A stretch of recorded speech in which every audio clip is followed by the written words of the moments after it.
speeches, I'd like to leave 2 minutes at the end for Mr Shannon to wind up. David Linden. Thank you very much, Mr Robertson. It's a pleasure to serve under your chairmanship. And I want to start by thanking my honourable friend, the member for Strangford, for leading today's debate on behalf of our APPG. And I think in paying tribute to fellow APPG members, may I also congratulate our honourable friend from Congleton on her appointment as the Prime Minister's Special Envoy for Freedom of Religion or Belief.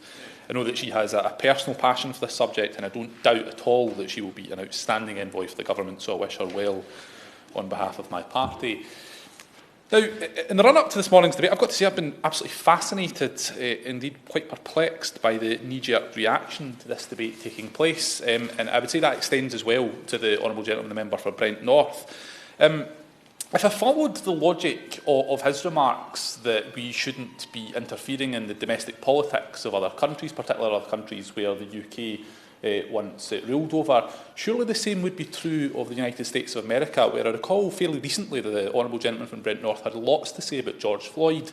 The reality is that foreign affairs is a reserved matter for this Parliament, and it's entirely right for members of this House to comment on foreign affairs. Now, several honourable members, I'm very happy to give way to the honourable gentleman. I don't have the moment that we should be engaged in foreign affairs and that we have the right to debate what we wish in this House. I didn't suggest otherwise. What I did say is that we should do so always with a sense of humility and appropriateness, and in this particular case, remembering that we had been a colonial power that had engaged in pitting one section of the community against the other for over 200 years. David Linden. I absolutely agree with the honourable gentleman, and that's a point I will echo later on in my own speech as well.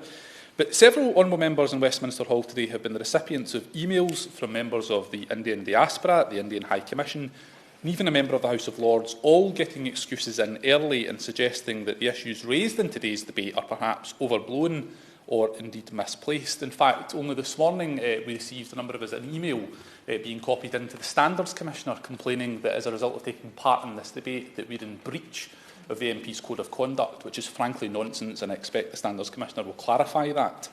Now, I, as a Scottish Nationalist MP, understand the optics of India's former colonial rulers being seen to lecture them on human rights and democracy is an irony that will not be lost in many people. But as I said earlier, foreign affairs is still very much a reserved matter to this Parliament, and it is right, therefore, that we comment, whether it's in India or other parts of the world, and I have no problems whatsoever in other parliaments commenting in our situation as well. But indeed, in the email that we received from the Noble Lord Ranger, we were reminded, if not rebuked, that India is the largest working democracy globally. Now, I've got to say, being reminded by an unelected peer about that being a democracy was certainly a novel experience, I will admit that. But Lord Ranger went on to say that, and I quote, "a free trade agreement is on the cards in the not-too-distant future." And he's right. It's precisely because India is the world's largest democracy and a country with which the UK seeks a free trade agreement that we're having this debate today and drawing into sharp focus violations of FoRB and persecution of minority groups. Religious persecution in India is a topic that I've been following for several years now, but I want to draw attention to the House of the report from Open Doors UK entitled "We Are Indians Too." The report provided a sobering analysis of the escalating human rights violations against religious minority communities in India. Though religion-based violence has existed for years, analysis of instances since 2014 demonstrate that Hindu extremists have created an environment of hate and intolerance towards India's religious minorities, primarily its Christian and Muslim communities. This in turn has seen an escalation of violence, social ostracism, property destruction, hate speech, disruption of peaceful non-Hindu religious activities, and false accusations of conversion activities.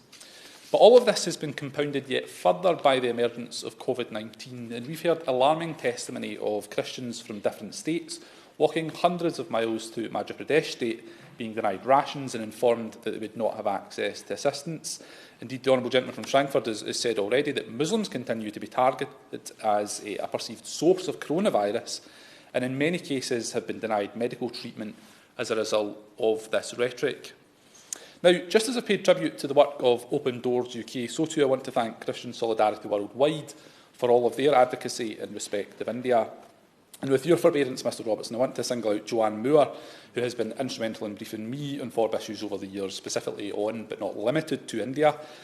Joanne leaves CSW this month and will be enormously missed by all of us in the House who have appreciated her diligence, passion and expertise.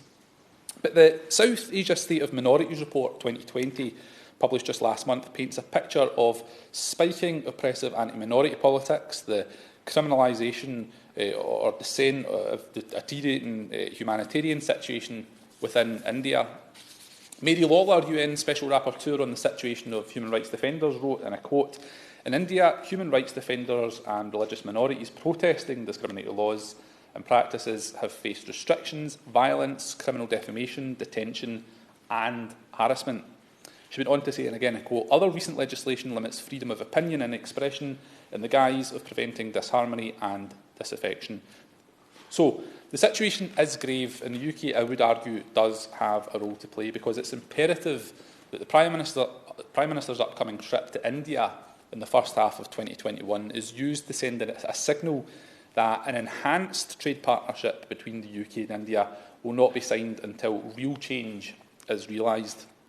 Now, the British Government often comments that the UK has very constructive relations with India, and it's precisely, Mr Robertson, for that reason that we should be acting as a critical friend when it comes to advocating for minority groups facing persecution.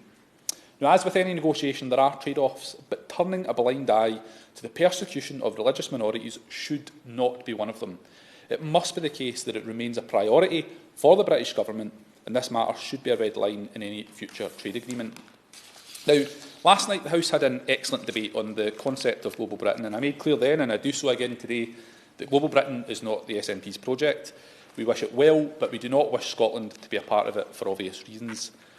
However, I would say in closing that an early first test for the approach of Global Britain is confronting the increasingly thuggish Modi regime, which has seen the oppression of religious minorities for far, far too long. Now, the Minister knows this particular caucus of MPs well enough to understand that we always put party and constitutional politics aside to advocate for international freedom of religion and belief. In doing so, though, we will hold the Government's feet to the fire as the Prime Minister departs for India on his trip this year.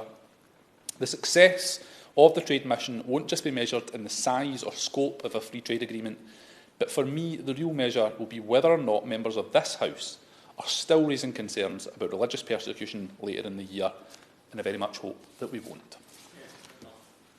David Kinnock. Thank you, Mr Robertson, and it's a pleasure to serve under your chairmanship.